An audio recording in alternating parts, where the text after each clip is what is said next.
Hello friends, સ્વાગત છે તમારું મારી ચેનલ મમતાઝ કિચન એન્ડ વ્લોગમાં। તો તમને મારા વિડીયો પસંદ આવે તો વિડીયોને લાઇક કરજો, શેર કરજો અને હા, ચેનલને સબસ્ક્રાઇબ કરવાનું બિલકુલ ભૂલતા નહીં। તો આજની રેસીપી બનાવવાનું આપણે શરૂ કરીએ। તો આજે આપણે બનાવીશું દિવાળી સ્પેશિયલ મીઠા ઘૂઘરા। તો બિલકુલ માવાનો ઉપયોગ કર્યા વગર આપણે આજે ઘૂઘરા બનાવીશું। તો 15 થી 20 દિવસ સુધી ખાઈ શકાય તેવા ઘૂઘરા બનાવવા માટે અત્યારે આપણને તેના પડ માટે મેદો જોઈશે, સાથે આપણે રવો લીધો છે, સૂકા નારિયેળનું છીણ લીધું છે, સાથે 1 વાટકી આપણે ખાંડ લીધી છે, સાથે 1 વાટકી આપણે ઘી લીધું છે અને ડ્રાયફ્રૂટ આપણે મનપસંદના જે પણ જરૂર પ્રમાણે લઈ શકીએ છીએ અને સાથે આપણે ફ્લેવર માટે ઇલાયચી અને ખસખસ લીધા છે। તો હવે આપણે ઘૂઘરાના પડ માટેનું લોટ બાંધીશું। તો ઘૂઘરાના પડ માટેનું લોટ બાંધવા માટે મેં અત્યારે 2 વાટકી મેદો લીધો છે। તો તેને આપણે એક મોટા વાસણની અંદર લઈ લઈશું। તો તમારે જેટલા ઘૂઘરા બનાવવા હોય તે પ્રમાણે તમે મેદાનો ઉપયોગ કરી શકો છો। હવે તેની અંદર અત્યારે આપણે 1 ચપટી જેટલું મીઠું એડ કરીશું। તો એક સાધારણ જેટલું જ આપણે લેવાનું છે અને તેની સાથે અત્યારે આપણે 2 નાની ચમચી દળેલી ખાંડ એડ કરીશું। તો ઉપરનું પડતું ફીકું ન લાગે તેના માટે અત્યારે આપણે 2 ચમચી જેટલી ખાંડનો ઉપયોગ કરીએ છીએ।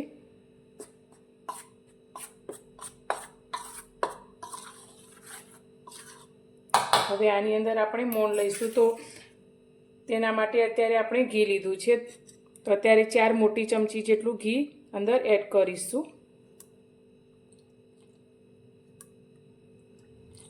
તો મોણનું પ્રમાણ આપણે મુઠ્ઠી પડતું રહે તે રીતે અંદર એડ કરવાનું છે। આ રીતે હાથથી મસળી અને બધા જ લોટમાં સારી રીતે આપણું મોણ ભળી જાય તે રીતે તેને મિક્સ કરીશું।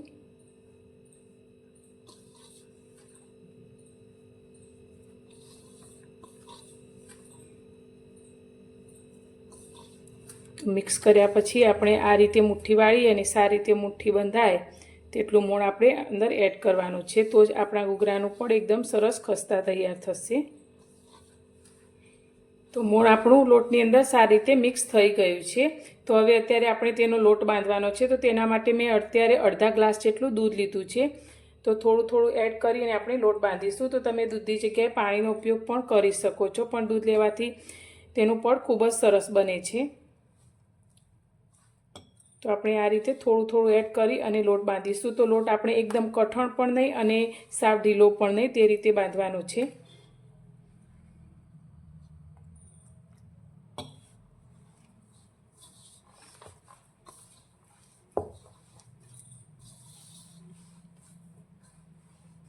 તો લોટને આપણે બાંધી લીધો છે। તો તમે જોઈ શકો છો બહુ કઠણ પણ નહીં અને એક સાવ ઢીલો પણ નહીં તેવો આપણે લોટ બાંધીને તૈયાર કર્યો છે। તો આટલો લોટ બાંધવામાં આપણે જે અડધા ગ્લાસ જેટલું દૂધ લીધું હતું તેમાંથી પણ અડધું દૂધ વધ્યું છે। તો હવે આપણે આ લોટને ઢાંકી અને સાઈડમાં મૂકીશું।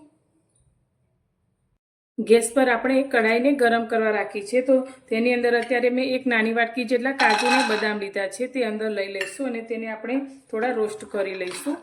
તો તમે કાજુ બદામ ન લેવા હોય તો તેને સ્કીપ કરીને પણ આ ઘૂઘરા બનાવી શકો છો, અથવા તમને જે પણ બીજા ડ્રાયફ્રૂટ પસંદ હોય તે પણ તમે લઈ શકો છો। તો આને 2 થી 3 મિનિટ આપણે આ રીતે રોસ્ટ કરી લઈશું। તો કાજુ બદામ આપણા રોસ્ટ થઈ ગયા છે। તો તેને આપણે એક પ્લેટમાં કાઢી લઈશું અને તેને ઠંડા કરી અને તેનો અધકચરો આપણે ભૂકો તૈયાર કરીશું। ફરી ગેસ પર આપણે તેજ કઢાઈને ગરમ કરવા રાખી લીધી છે। તો તેની અંદર અત્યારે આપણે 4 મોટી ચમચી જેટલું ઘી લઈશું। તો ઘીનું પ્રમાણ આપણે જે રીતે આગળ જરૂર પડશે તે રીતે એડ કરીશું। તો અત્યારે 4 ચમચી ઘીમાં આપણે 1 વાટકી રવો લીધો છે તે અંદર એડ કરીશું। તમે રવાની જગ્યાએ સોજી પણ લઈ શકો છો। હવે તેને આપણે ધીમા ગેસની ફ્લેમ પર સારી રીતે શેકવાનું છે। તો રવાને શેકાતા લગભગ 10 મિનિટ જેટલો સમય થયો છે અને રવો આપણો એકદમ સરસ રીતે આ રીતે ઘીમાં દાણો દાણો ફૂલી ગયો છે। તો હવે આપણે જે વધેલું ઘી છે તે પણ અંદર લઈ લઈશું।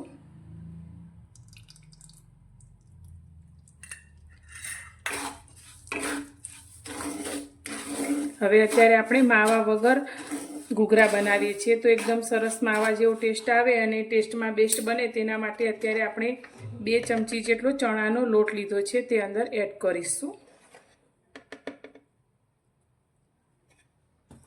અને ફરી આપણે તેને 3 થી 4 મિનિટ માટે શેકીશું। તો અત્યારે તમે જોઈ શકો છો રવો અને આપણો જે ચણાનો લોટ લીધો હતો તે બંને શેકાઈને આ રીતે ગોલ્ડન રંગ આવી ગયો છે અને એકદમ સરસ રીતે શેકાઈને સુગંધ પણ આવવા લાગી છે। તો અત્યારે ગેસની ફ્લેમ આપણે એકદમ સ્લો જ છે। તો 1 વાટકી આપણે જે કોપરાનું છીણ લીધું છે તે અંદર એડ કરીશું અને તેને પણ સારી રીતે મિક્સ કરીશું।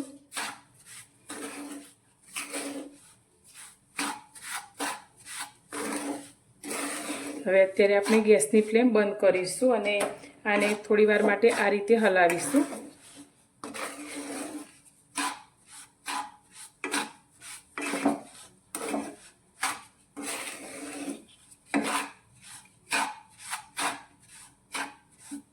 શેકાયેલી બધી જ વસ્તુને આપણે એક મોટી થાળીની અંદર લઈ લઈશું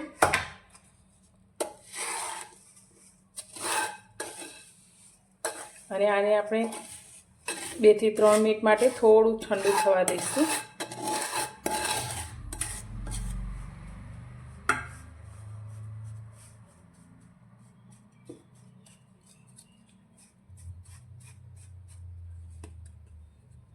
તો આપણું આ મિશ્રણ થોડું ઠંડુ થઈ ગયું છે। તો હવે તેમાં આપણે ફ્લેવર માટે 1 નાની ચમચી જેટલો ઇલાયચીનો પાવડર એડ કરીશું। સાથે આપણે 1 નાની ચમચી જેટલા ખસખસ લીધા છે તે અંદર એડ કરીશું। સાથે આપણે સૂકી દ્રાક્ષ લીધી છે તે અંદર લઈશું। તો ડ્રાયફ્રૂટ તમને પસંદ હોય તે પ્રમાણે વધારે ઓછા તમે લઈ શકો છો। સાથે આપણે જે કાજુ બદામને રોસ્ટ કર્યા હતા તેનો મેં ભૂકો કરી લીધો છે તે અંદર લઈ લઈશું। હવે આની અંદર આપણે 1 વાટકી દળેલી ખાંડ લીધી છે તે અંદર ઉમેરીશું। તો ખાંડ તમે તમારા ટેસ્ટ પ્રમાણે વધારે ઓછી પણ લઈ શકો છો। તો અત્યારે 1 વાટકી રવો લીધો હતો તો આપણે 1 વાટકી ખાંડ લીધી છે। તો હવે બધી જ વસ્તુને આપણે હાથથી સારી રીતે મિક્સ કરીશું।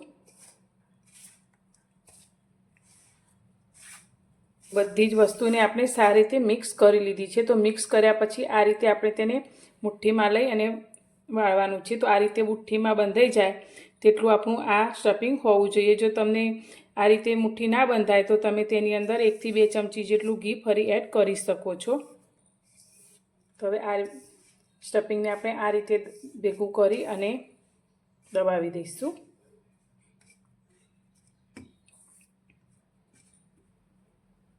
હવે આપણે બાંધેલા લોટને જોઈ લઈશું।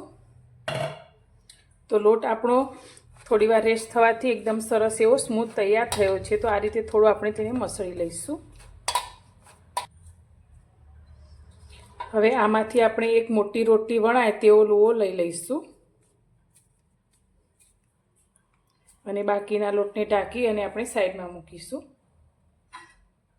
અત્યારે આ રીતે એક રોટલી વણવાનો પાટલો લઈશું અને તેની ઉપર આપણે આ લોહાને રાખી અને મોટી એક રોટલી વણી લઈશું। તો એકદમ જાડી પણ નહીં પાતળી પણ નહીં એવી મીડિયમ સાઈઝની આપણે રોટલી વણીશું। આ રીતે મેં એક મોટી રોટલી વણી લીધી છે। તો હવે આપણે આ રીતે એક મોટી વાટકી લીધી છે તેનાથી આપણે પૂરી તૈયાર કરીશું। તો તમે એક પૂરીને વણીને પણ તૈયાર કરી શકો છો પણ આ રીતે આપણે કરીશું તો એકસાથે ઘણી બધી પૂરી તૈયાર થશે।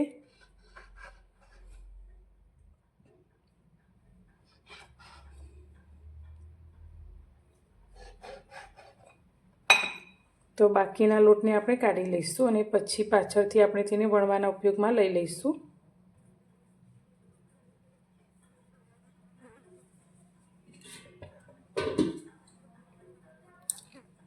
હવે બીજી વણેલી પૂરીને આપણે સાઈડમાં રાખીશું। બનાવેલી એક પૂરીને આપણે અત્યારે પાટલા ઉપર લઈ લઈશું અને તેની કિનારી ઉપર અત્યારે આપણે થોડું દૂધ લીધું છે તો દૂધવાળી આગળી કરી અને તેની કિનારી ઉપર લગાવી લઈશું। તો આ રીતે દૂધ લગાવવાથી જ્યારે આપણે ઘૂઘરાને તળીશું ત્યારે તેનું સ્ટફિંગ જરા પણ બહાર નહીં નીકળે અને એકદમ સરસ રીતે ચીપકી જશે। હવે બનાવેલા પૂરણમાંથી આપણે 1 ચમચી જેટલું અંદર લઈ લઈશું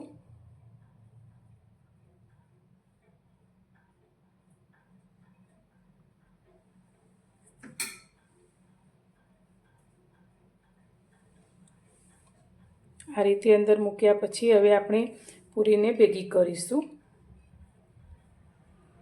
આ રીતે,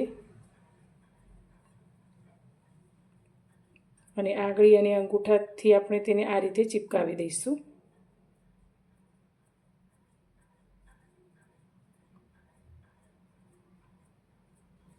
હવે ઘૂઘરાને આપણે ડિઝાઇન આપવાની છે, તો ડિઝાઇન આપવા માટે અત્યારે મેં આ રીતે કાંટાવાળી ચમચી લીધી છે. તો ચમચીને આ રીતે પ્રેસ કરી અને તેની ડિઝાઇન તૈયાર કરીશું.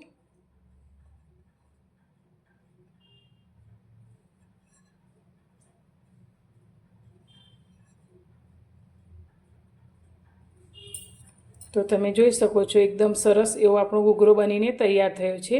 તો આ જ રીતે આપણે બધા જ ઘૂઘરાની પૂરી વણી અને સ્ટફિંગ અંદર ભરી અને આપણે આ રીતે ઘૂઘરા તૈયાર કરી લઈશું.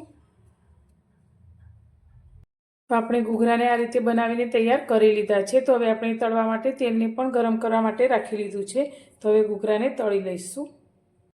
તો તેલને આપણે ગરમ કરવા માટે રાખી લીધું છે. તો તેલ આપણું સારી રીતે ગરમ થઈ ગયું છે. તો ગેસની ફ્લેમ અત્યારે આપણે મીડિયમ કરી દઈશું અને બનાવેલા ઘૂઘરાને આપણે તેલની અંદર લઈ લઈશું.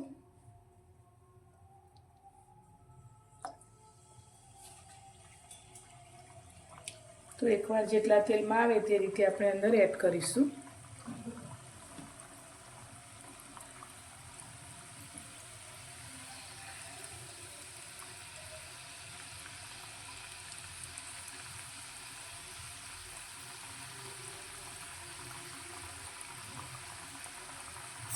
તો હવે ઘૂઘરાને આપણે બંને સાઈડથી એકદમ ક્રિસ્પી થાય અને ગોલ્ડન રંગના થાય ત્યાં સુધી તેને તળીશું.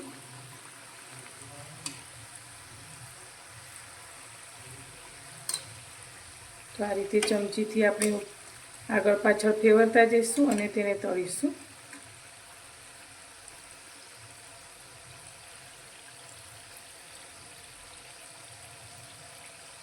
તો ઘૂઘરા આપણા બંને સાઈડથી તળાઈ અને તમે જોઈ શકો છો અત્યારે ગોલ્ડન બ્રાઉનના થઈ ગયા છે ને એકદમ સરસ રીતે ફૂલી અને ક્રિસ્પી પણ તૈયાર થયા છે. તો હવે આપણે તળાયેલા ઘૂઘરાને તેલમાંથી બહાર કાઢીશું અને એક પ્લેટમાં લઈ અને આ જ રીતે આપણે બનાવેલા બીજા બધા જ ઘૂઘરાને તળી લઈશું. તો તૈયાર છે આપણા ગુજરાતી મીઠા ઘૂઘરા. તો તમે જોઈ શકો છો એકદમ સરસ ખસ્તા એવા આપણા ઘૂઘરા બનીને તૈયાર થયા છે. તો તમને તોડીને પણ બતાવું. તો એકદમ ખાવામાં પણ ખૂબ જ સ્વાદિષ્ટ. તો તમને આજની મારી આ ઘૂઘરા બનાવવાની રેસીપી કેવી લાગી તે મને કોમેન્ટમાં જરૂરથી જણાવજો. અને રેસીપી પસંદ આવી હોય તો વિડીયોને લાઈક કરજો, શેર કરજો અને ચેનલ પર નવા છો તો ચેનલને સબસ્ક્રાઈબ કરવાનું બિલકુલ ભૂલતા નહીં. તો ફરી મળીશું એક નવી જ રેસીપી સાથે નવા વિડીયોમાં.